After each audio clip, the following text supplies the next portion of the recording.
Good morning to all of you. Welcome to Science Zone in Biology classes by Rupesh Kumar. ध्यान दीजिए बाबू, अब हम लोग स्टार्ट करने वाले हैं पुष्पी पौधों में लैंगिक जन्म। ठीक है, सेकेंड चैप्टर है एनसीईआरटी का flowering plant in sexual reproduction in flowering plant यानी पुष्पी पौधों में लैंगिक जन्म। तो सबसे पहले हम लोग ये जानेंगे बाबू कि फ्लावर क्या होता है। ठीक है, सबसे पहले ये देखेंगे कि फ्लावर यानी कि पुष्प किसे कहते हैं या पुष्प क्या है बाबू। पुष्प किसे कहते हैं, किसे कहते हैं पुष्प, नहीं पता है। पौधों के शाखाओं का वह रूपांतरित रचना, पौधों के शाखाओं का वह रूपांतरित रचना, पौधों के शाखाओं का वह रूपांतरित रचना जो लैंगिक जनन की क्रिया में, जो लैंगिक जनन की क्रिया में क्या करता है बाबू, भाग लेता है।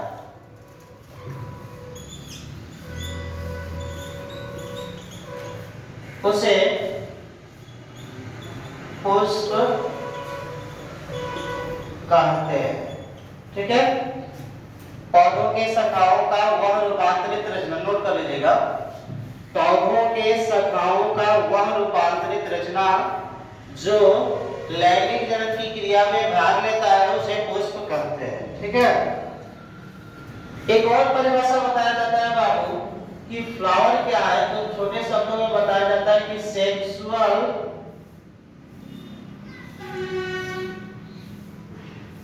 reproductive part of plant, sexual reproductive part of plant is called flower। पौधों के सेक्सुअल रिप्रोडक्टिव पार्ट को हम लोग क्या कहते हैं बाबू, तो फ्लावर कहते हैं। ठीक है, या पुष्प क्या है, तो पौधों का लैंगिक जनन अंग है। ठीक है, इसके बाद हम लोग को ये मिलता है बाबू कि फ्लावर जो है एक ब्रांच होता है जिसे हम लोग पोमोलॉजी कहते हैं। पोमोलॉजी, पोमोलॉजी क्या है बाबू, तो एक ऐसा ब्रांच है बॉटनी का जिसके अंतर्गत हम लोग पुष्प यानी study of flower and birds, study of flower and birds is called क्या बाबू, तो पोमोलॉजी। ठीक है, study of flower and birds is called pomology यानी पुष्प और कलिकाओं का अध्ययन करना पोमोलॉजी कहलाता है।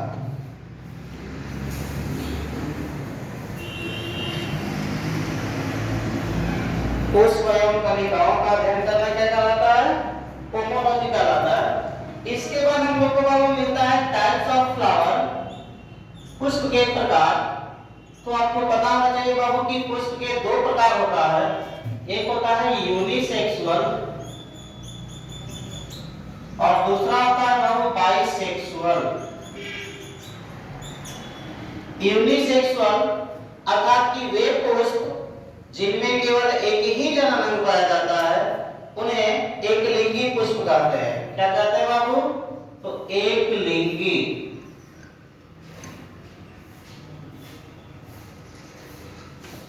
एक लिंगी पुष्प वे पुष्प जिनमें केवल एक ही जनन अंग पाया जाता है। एग्जाम्पल के तौर पर हम लोग को क्या क्या मिलता है बाबू, तो पपीता मिलता है,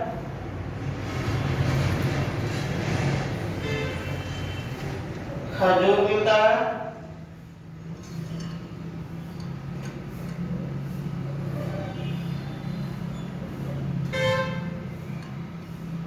पपीता, खजूर। इसके अलावा और भी मिल सकता है जैसे कि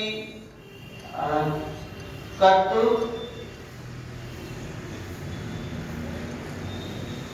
खीरा इत्यादि।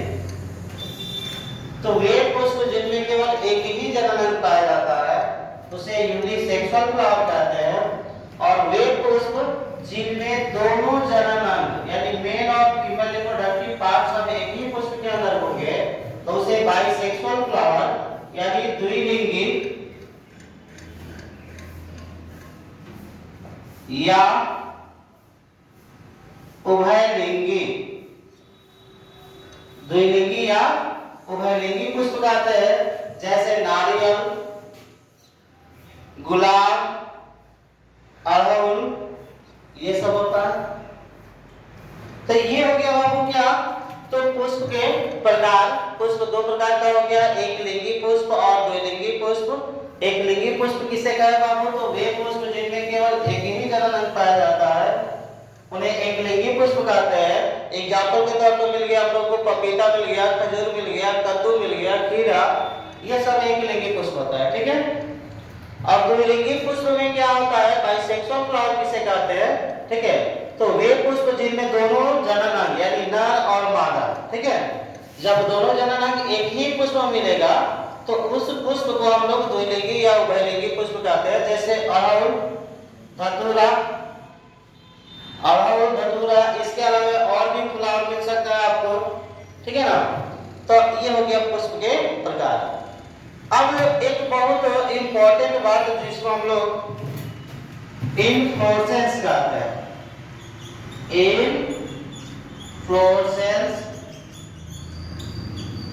इनफ्लोरेसेंस क्या होता है बाबू, तो पुष्प के खिलने की जो प्रक्रिया होती है, पुष्प के खिलने और उसके व्यवस्थित होने की प्रक्रिया। जैसे पुष्प कैसे अरेंजमेंट हो रहा है पौधे के शाखाओं पर, ठीक है ना। अब पुष्प के खिलने और उसके व्यवस्थित होने की क्रिया को हम लोग क्या कहते हैं, तो इनफ्लोरेसेंस, ठीक है, जिसको हिंदी में पुष्प क्रम कहा जाता है। क्या कहा जाता है, पुष्प क्रम, ठीक है। तो पुष्प के खिलने और उसके व्यवस्थित होने की क्रिया को हम लोग क्या कहते हैं बाबू, तो इनफ्लोरेसेंस कहते हैं। तो इस चैप्टर में आप लोग इंट्रोडक्शन के रूप में देखें कि फ्लावर क्या है। तो फ्लावर के बारे में बताया गया कि पौधों के शाखाओं का वह रूपांतरित रचना जो लैंगिक जनन की क्रिया में भाग लेता है उसे पुष्प कहते हैं। दूसरा परिभाषा बताया गया कि sexual reproductive part of plant is called flower, यानी पौधों के शाखाओं का पौधों के लैंगिक जनन अंग को या लैंगिक जनन भाग को फ्लावर के नाम से जाना जाता है। उसके बाद बताया हम कि पोमोलॉजी क्या होता है। तो पोमोलॉजी बॉटनी का एक ऐसा ब्रांच है, यानी वनस्पति विज्ञान का एक ऐसा ब्रांच है बाबू, जिसे हम लोग क्या कहते हैं, जिसके अंतर्गत क्या कहते हैं, तो पौधे और बर्ड्स यानी फ्लावर और बर्ड्स यानी पुष्प और कलिका का अध्ययन करते हैं। तो जब पुष्प और कलिकाओं का अध्ययन किया जाता है तो उस क्रिया को हम लोग पोमोलॉजी कहते हैं। ठीक है। उसके बाद हम बता दिए कि पुष्प आपके दो प्रकार के होते हैं, एक लिंगी पुष्प। एक लिंगी पुष्प किसे कहा जाता है, तो जिसमें केवल एक ही जननांग पाया जाता है। और द्विलिंगी पुष्प या उभयलिंगी पुष्प किसे कहा जाता है, तो वे पुष्प जिनमें दोनों जननांग पाया जाता है। हो गया। अब इसके बाद हम लोग देखेंगे बाबू कि पार्ट्स ऑफ फ्लावर, पुष्प के कितने भाग होते हैं। ठीक है। पार्ट्स ऑफ फ्लावर ऐसे बताया जाता है बाबू कि एक प्रारूपी पुष्प में 4 आवश्यक भाग होते हैं। ठीक है। एक प्रारूपी पुष्प में 4 आवश्यक भाग होते हैं, लेकिन यहाँ पे हम लोग फिगर वाइज देखेंगे कि एक जनरल पुष्प में 6 पार्ट्स होता है। ठीक है। कितने भाग होते हैं बाबू, 6 भाग होते हैं।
दिख रहा है आपके पुष्प के पार्ट, ठीक है। अब यहाँ पे हम लोग ये देखेंगे बाबू कि फ्लावर के कितने पार्ट्स होते हैं। तो एक प्रारूपिक पुष्प में अगर इसेंशियल पार्ट्स की बात की जाए यानी आवश्यक भाग की बात की जाए तो एक प्रारूपिक पुष्प में 4 आवश्यक भाग होता है। कौन कौन सा? तो 4 को आवश्यक भाग कौन कौन सा है बाबू? तो सबसे पहले है कैलिक्स, जिसको कहा जाता है बाह्य दलपुंज, बाह्य दलपुंज। दूसरा होता है बाबू कोरोला, जिसको कहा जाता है हिंदी में दलपुंज। तीसरा होता है बाबू एंड्रोसियम,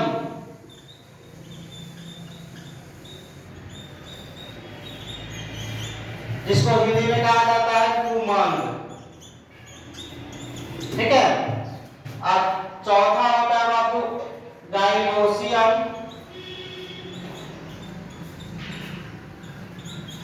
जिसको हिंदी में क्या कहा जाता है? तो जयाग कहा जाता है। क्या कहा जाता है?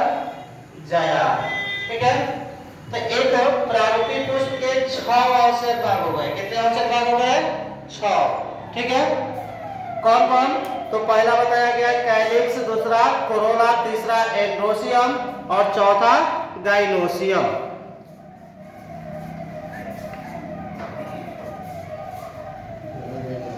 ठीक है।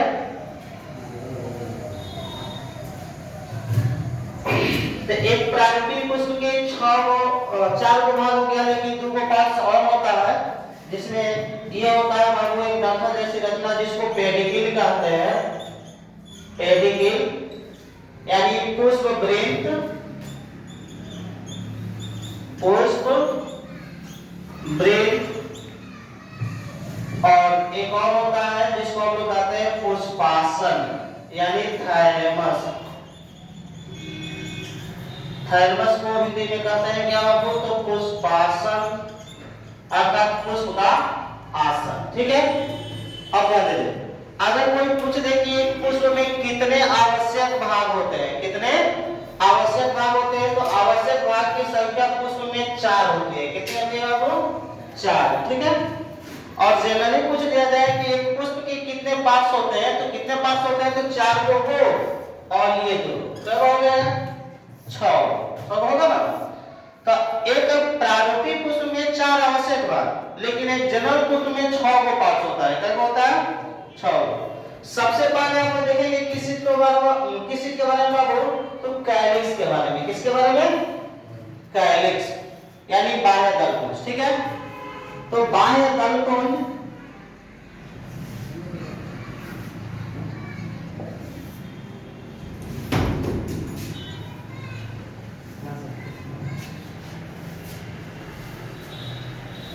कैलिक्स, कैलिक्स क्या होता है?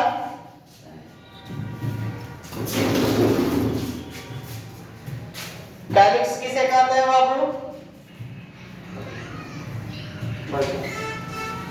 कैलिक्स किसे कहते हैं? टच ना हो, कैलिक्स के बारे में बात किया गया तो क्या कहा जाता है बाबू कि पुष्प का पहला आवश्यक भाग है जो पुष्प को कली की अवस्था में ढके रहता है, ठीक है। लेकिन यहां से हम लोग स्टार्ट करेंगे कि पेडिकिल क्या है। पेडिकिल किसे कहते हैं?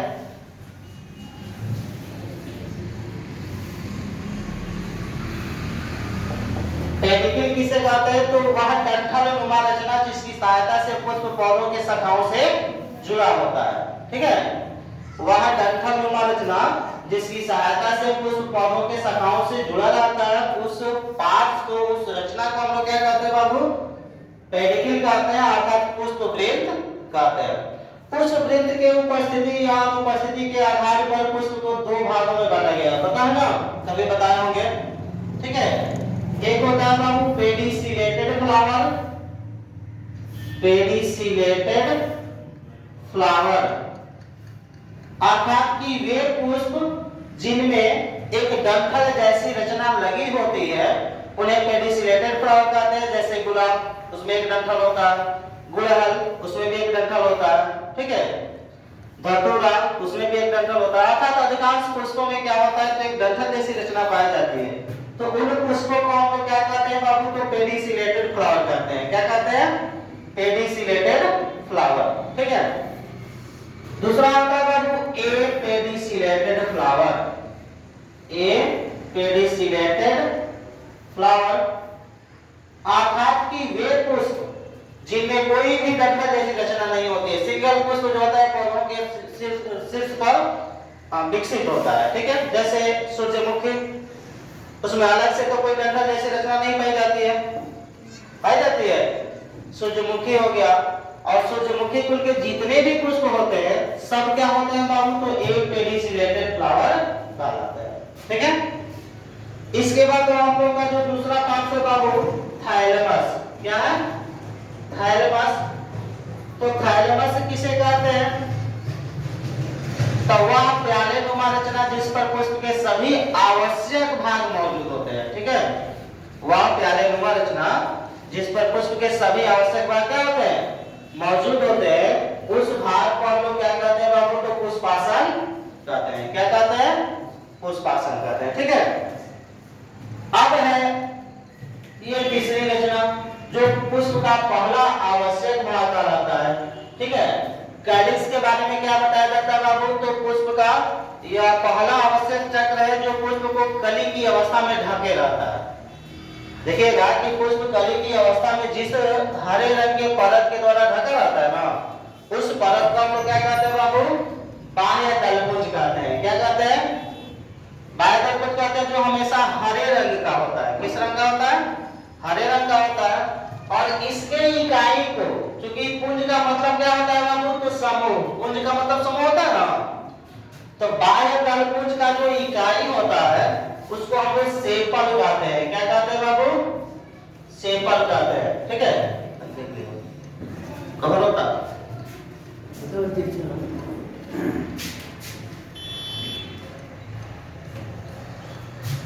लाइट पड़ जाए, लाइट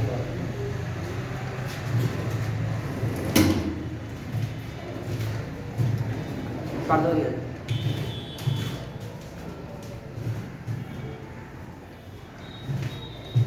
ठीक है, बाह्य दलपुंज का जो इकाई होता है क्या कहलाता है बाबू, सेपल कहलाता है। क्या कहलाता है, सेपल कहलाता है। ठीक है, उसके बाद हम लोग देखेंगे ये कोरोला क्या होता है। ठीक है, कोरोला जिसको दलपुंज कहा जाता है, तो कोरोला क्या है बाबू, तो पुष्प का दूसरा आवश्यक चक्र है। कोरोला क्या है, पुष्प का दूसरा आवश्यक चक्र है जो हमेशा रंगीन, आकर्षक और सुगंधित होता है।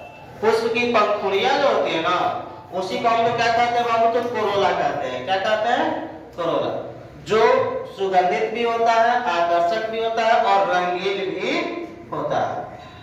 एक बात बताया जाता है बाबू कि रात को जो खिलने वाले पुष्प होते हैं उनकी जो पंखुड़ियां होती है, अर्थात उनका जो कोरोला होता है वो हमेशा सफेद रंग का होता है। किस रंग का होता है, सफेद रंग का होता है ना।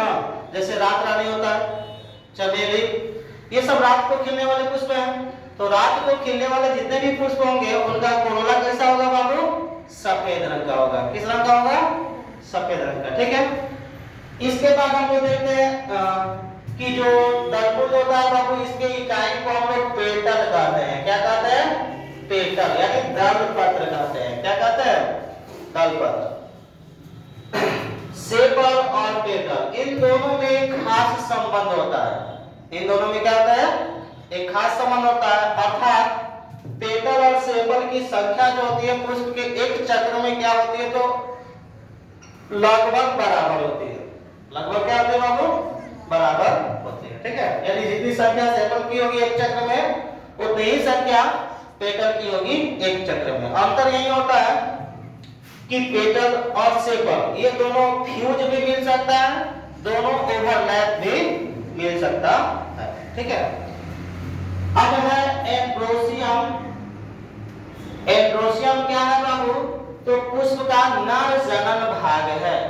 यानी पुष्प के नर जनन पार्ट को, पुष्प के मेल रिप्रोडक्टिव पार्ट को हम लोग क्या कहते हैं बाबू, एंड्रोसियम कहते हैं। पुष्प के नर जनन भाग को क्या कहते हैं, एंड्रोसियम कहते हैं। और इस एंड्रोसियम के यूनिट इकाई को हम लोग स्टामेन कहते हैं। क्या कहते हैं बाबू? स्टामेन, जिसको हिंदी में कहा जाता है पुंकेसर। क्या कहा जाता है बाबू?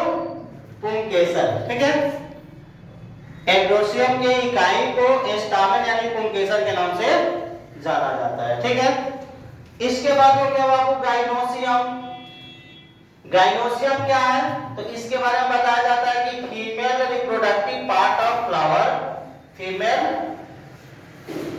Reproductive part of flower. पुष्प का जो मादा जनन भाग होता है, फीमेल रिप्रोडक्टिव पार्ट जो होता है, उस पार्ट को हम लोग क्या कहते हैं बाबू? तो गाइनोसियम कहते हैं। ठीक है, पुष्प के मादा जनन अंग को या मादा जनन भाग को गाइनोसियम के नाम से जाना जाता है। और इस गाइनोसियम के यूनिट को हम लोग क्या कहते हैं बाबू? तो पिस्टाइल कहते हैं। क्या कहते हैं? पिस्टाइल, अर्थात कि स्त्री केसर कहा जाता है। क्या कहा जाता है? स्त्री केसर। ठीक है, तो ये हो गया पुष्प का एक छोटा सा इंट्रोडक्शन। पुष्प के बारे में सबसे पहले ये बताया गया कि पुष्प क्या है? तो पौधों का जनन अंग है। पुष्प क्या है? पौधों का जनन अंग है। अथवा एक और परिभाषा इसका दिया जाता है कि पुष्प पौधों के शाखाओं का वह रूपांतरित रचना है जो लैंगिक जनन की क्रिया में क्या करता है? भाग लेता है। ठीक है, उसके बाद हम आप लोगों को बताया कि पुष्प के दो प्रकार होता है, एक होता है यूनिसेक्सुअल और एक होता है बाइसेक्सुअल। यूनिसेक्सुअल का मतलब कि ऐसा पुष्प जिसमें केवल एक जनन अंग होता है, और बाइसेक्सुअल का मतलब कि जब दोनों जनन अंग एक ही पुष्प में होगा तो उसे बाइसेक्सुअल या कहेंगे कि हर्माफ्रोडाइट। ठीक है, यानी उभयलिंगी या द्विलिंगी पुष्प कहेंगे। ठीक है, उसके बाद हम बताया बाबू एक ब्रांच बताया आप लोगों को कि पोमोलॉजी क्या होता है। पोमोलॉजी क्या होता है? तो पोमोलॉजी के बारे में बता दिए कि study of flower and birds, पुष्प और कलिकाओं का अध्ययन करना। ठीक है, पुष्प, कलिका, फल, ठीक है, इन सब का अध्ययन जब किया जाता है तो उस ब्रांच को हम लोग क्या कहते हैं बाबू? पोमोलॉजी कहते हैं। क्या कहते हैं? पोमोलॉजी कहते हैं। इसके बाद इनफ्लोरेसेंस के बारे में पता है कि इनफ्लोरेसेंस क्या होता है? इनफ्लोरेसेंस क्या होता है बाबू? तो पुष्प के खिलने और व्यवस्थित होने की प्रक्रिया को क्या कहते हैं? इनफ्लोरेसेंस कहते हैं। ठीक है, इसके बाद हम पता है कि पार्ट्स ऑफ फ्लावर, तो पुष्प के कितने भाग होते हैं? तो अगर कोई पूछ दे आप लोगों से कि पुष्प के कितने आवश्यक भाग होते हैं तो कितने होते हैं? 4। और ऐसे पूछ दिया जाए कि एक जनरल पुष्प में कितने पार्ट्स पाए जाते हैं तो 4 होंगे और 2 होंगे। कितना होगा? 6 होगा ना। तो 6 भाग हो गए जिनमें 4 आवश्यक होते हैं और 2 जो होते हैं ये आवश्यक नहीं होते हैं, अर्थात किसी पुष्प में पाए जाते हैं किसी में नहीं पाए जाते हैं। तो सबसे पहले हम बताया बाबू पेडिकिल क्या है? तो ऐसा भाग है जिसकी सहायता से पुष्प पौधों की शाखाओं से जुड़ा रहता है। ठीक है, और इसी के उपस्थिति और अनुपस्थिति के आधार पर पुष्प को 2 भागों में बांट दिया गया, पेडिसिलेटेड और एपेडिसिलेटेड। ठीक है, ऐसा पुष्प जिसमें पेडिकिल पाया जाता है जैसे गुलाब, ठीक है, अड़हुल, धतूरा, इन सब में डंठल पाया जाता है तो पेडिसिलेटेड हो गया।